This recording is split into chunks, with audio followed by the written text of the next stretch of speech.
నమస్తే అండి అందరూ ఎలా ఉన్నారు? బాగున్నారా? నేనైతే చాలా బాగున్నానండి. ఈ వీడియోలో మనం చేసే చిన్న చిన్న మిస్టేక్స్ లాస్ట్ వరకు ఎలా ప్రభావితం చేస్తాయో చూపిస్తాను. దీనికి సంబంధించి మన ఛానల్లో ఫీడ్ మేనేజ్మెంట్ అనేది ఎలా చేసుకోవాలో వీడియో అయితే చేశాను. ఒకసారి అయితే ఆ వీడియో అయితే చూసేయండి చూడని వాళ్ళు ఉంటే. ముందుగా ఇలా ఫీడ్ అనేది మొత్తం ఫీడర్లలో చుట్టూ అతుక్కొని ఉంటుంది. 2 డేస్కి 3 డేస్కి ఒక్కసారైనా మనం ఖచ్చితంగా ఒక స్క్రబ్బర్ అనేది తీసుకొని ఇలా మొత్తం తుడుస్తూ ఉండాలి.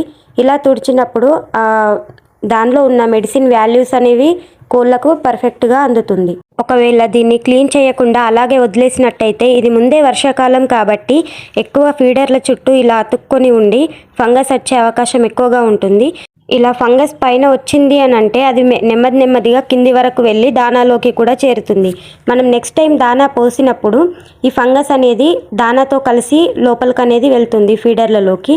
అలా వెళ్ళినప్పుడు బర్డ్స్ దీన్ని తీసుకుంటే వైరల్ ఇన్ఫెక్షన్స్ అనేవి అటాక్ అవ్వడానికి ఎక్కువ ఛాన్స్ ఉంటుంది. అలాగే మన ఫామ్లో మొటాలిటీ పర్సెంటేజ్ కూడా ఎక్కువగా పెరుగుతుంది. కాబట్టి చిన్న చిన్న వాటిని నెగ్లెక్ట్ చేయకుండా ఇలా క్లీన్గా చూసుకుంటే మనకు రిజల్ట్ అనేది 100% వస్తుంది. వీడియో నచ్చితే లైక్ చేసి షేర్ చేయండి. Thank you.